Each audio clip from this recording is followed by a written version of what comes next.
עוד מעט יהיה חג השבועות ואני מאוד מתרגשת. כי בחג השבועות ילדים הולכים לבית הכנסת. מה זה שבט הדיברות?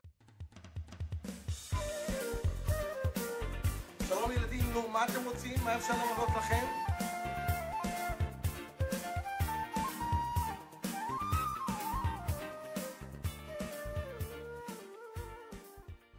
בחג השבועות, ילדים, אתם מוזמנים לבוא לכאן לבית הכנסת, כל אחד לשמוע את 10 הדיברות ולקבל מידע אישית שלכם. בואו להשתתף בחג השבועות בשעה 11:30 בבוקר. עוד ב-11:30 בבוקר.